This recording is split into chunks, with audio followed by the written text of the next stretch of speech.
Hello and welcome to Newsbreak. I'm your host, Nick Steffens. Coming up later in the show, we have the results of the SEC Bowling Championship, but first, today's top stories. Community members attended a legislative forum in Kelowna organized by the Chamber of Commerce with a higher turnout and longer Q&A session than expected. State Reps Heather Hora and Senator Don Driscoll, both Republicans representing Washington County, discussed a variety of legislative topics, but the Q&A period focused mainly on education. Hora, a member of the House Education Committee, defended her vote for a recent bill that establishes education savings accounts or vouchers for private school students. Reactions to the bill were mixed, with representatives from local private schools supporting it, while public school officials expressed concerns about the funding. During the forum, discussions on curriculum restrictions also arose, with the participant asking about a proposed ban on teaching about gender identity until the 8th grade. Both legislators expressed support for the ban, which drew criticism from others at the meeting who felt it was an overreach into home rule. The Washington City Council denied a request for tax increment financing, TIF dollars, from the developers of the MSJ subdivision. The old proposal would split TIF revenue 50-50 between the city and the company, but the company requested all the TIF revenue after sending the city $10,000 until $370,000 was received or 15 years passed. The city administrator expressed concerns about using TIF dollars for future housing projects, and the city has already paid $1 million for project-related expenses. The developer, Jeff Hazelett, claimed that the companies needed extra cash after problems with an engineering report put the project beyond budget. Hazelett said that the company did not have the money to pay off a loan for $480,000. Without extra TIF revenue, the development might fail. The developer's proposal was pitched as cost-free for the city since TIF is generated from building houses and generating tax revenue. The city council voted for the proposal down 4-0, citing concerns about bankrolling future development projects. Council members said that they wanted to find a way to share the amount without the city taking all the brunt, but it was not possible. The local Loyal Order of the Moose will host their 6th annual Thank You Is Not Enough Soup Supper this Saturday, February 18th from 5 to 7 p.m. in honor of veterans and first responders. The event will offer a variety of soups, vegetable trays, and desserts for a free will donation. A raffle for a 1911 45 Ultra Carry with custom grip that reads "We the People" also will raise funds at the event. Tickets will sell 1 for $20 or 6 for $100. The Moose will donate all proceeds from the supper and raffle to veterans. In addition to a warm meal, veterans also will receive gratitude in the form of quotes for valor beginning at 5:30 p.m. Local author of Task Force IED, Iowa National Guard Fight Against IEDs in Iraq, Kurt Swarm, will sell his autograph and his books at the event. We're going to take a quick break, and when we come back, we'll take a look at the weather and sports. Since 1905, Kelowna Cooperative Technology Company has helped our community stay connected with the latest advancements in clear, dependable telecommunications services. KCTC provides rural Iowans with access to high-speed fiber internet, as well as phone, television, computer repair, and cybersecurity solutions. We're also proud supporters of local organizations and area schools within the community. KCTC, keeping Kelowna connected. At the Capper Auto Group, we put our customers' needs first and understand that everyone is as different as the vehicle they select. We offer new Ford, Chevrolet, Buick, GMC, Jeep, Chrysler, Dodge, and Ram vehicles in a friendly environment that puts you in the driver's seat.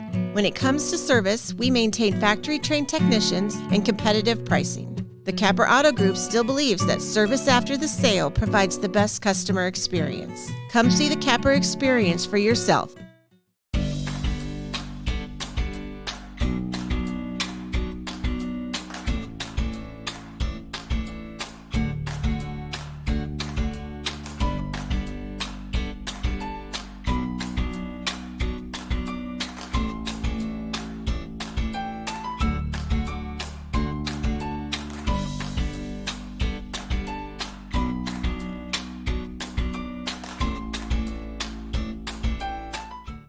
Hospice isn't a place, it's a type of care that focuses on living. Servicing a 7-county area, the Hospice of Washington County staff of nurses, social work, hospice aides, spiritual and grief support, volunteers, music and massage therapists are able to provide free end-of-life care where the patient lives.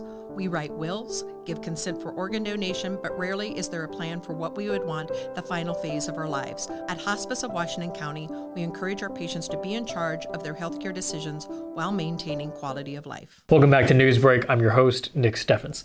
We have your 5-day forecast coming up. First, obituaries. Dennis J. Fitzpatrick of Mount Pleasant passed away on February 12th at the age of 79. Arrangements are pending at the Kimsey Funeral Home. Cletus Samuel Miller of Mount Pleasant passed away on February 11th at the age of 93. A funeral service will be held at 11 a.m. February 17th at Petersheim Funeral Home. Lula B. Leeper of Washington passed away on February 10th at the age of 83. Funeral services will be held at 10:30 a.m. February 15th at the Brighton Community Church. Jones and Dean Funeral Home is in charge of the arrangements. Jeffrey Michael Walrich of Fairfield passed away on February 7th at the age of 53. Funeral services will be at 3 p.m. February 15th at the Cranston Family Funeral Home. Gene Steele of Mount Pleasant passed away on February 10th at the age of 68. A funeral service will be held at 1:30 p.m. February 17th at the First Presbyterian Church. Powell Funeral Home is in charge of the arrangements. Donna M. Wise of Mount Pleasant passed away on February 9th at the age of 82. A private family funeral will be held. Kimsey Funeral Home is in charge of the arrangements. That was obituaries. It is now time for your 5-day forecast. Unfortunately, the nice weather from yesterday did not stick around for long. It has been raining along with strong winds and a high of 51.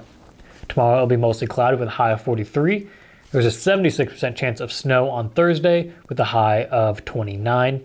The sun will make a return on Friday, but temperatures will continue to fall down to 25. On Saturday, temperatures will shoot back up to 47 and it will be partly cloudy. We're going to take another quick break, and when we come back, we'll take a look at the results from the SEC Bowling Championship. Federation Bank is a locally owned bank providing award-winning customer service. We believe that we are more than just a federation of banks, but a federation of communities, serving Brighton, Richland, Wellman, and Washington, Iowa. Federation Bank's highly skilled staff is here to make sure you are able to accomplish your personal and professional goals, whatever they may be. Federation Bank, your family bank. Been in healthcare for many years.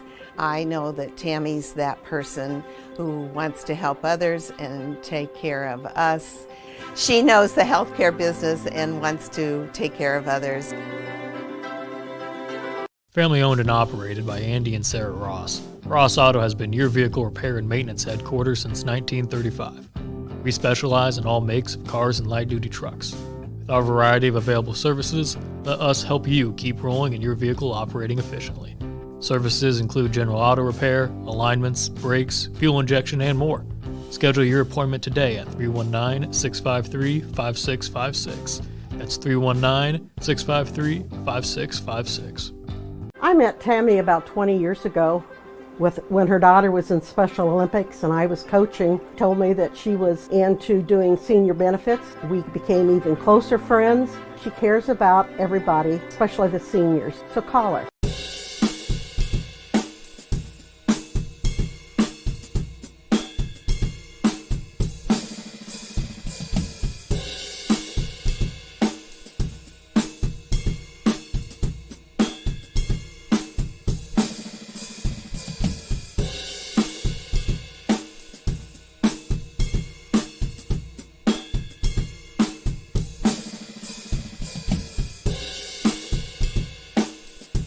Welcome back to Newsbreak. I'm your host, Nick Steffens. It is now time for sports. And now, sports. Brought to you by Fairway.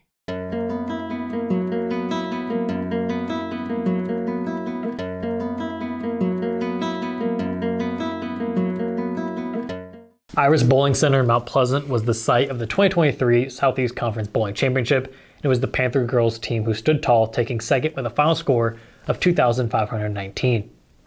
Mount Pleasant's big day was led by the individual conference champion Addison McGurty, who bowled a 415 to win the meet by 2 pins. She was the only non-Keokuk player in the top 6. McGurty led the Panthers to a final team score of 2,519. Former Panthers made the all-conference team as Tori Hickson rolled a 331, Kylie Aldridge finished at 319, Kaya Goodrich finished at 290, and Bethany Drury ended at 289. The Mount Pleasant boys finished third on the boys' side, tallying 1,603. That was just ahead of the fourth place Fairfield, which finished at 1,546. The Panther boys had one All-SEC member, Alec Payne, who finished 6th at 191. Washington took 5th on the boys' side, scoring 961. In both the girls and boys' competitions, the Demons had just 3 bowlers compared to the usual 6. After losing 2 heartbreakers to the Fort Madison Bloodhounds this season, the Mount Pleasant girls basketball team is going to get one more chance. The Panthers, who are 11-11 on the year, will face off with the Bloodhounds in the first round of the Class 4A Region 7 tournament on Wednesday night.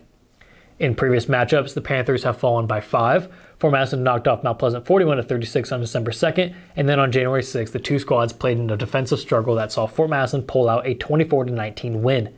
It'll be the second year in a row that two teams played 3 times in the same season.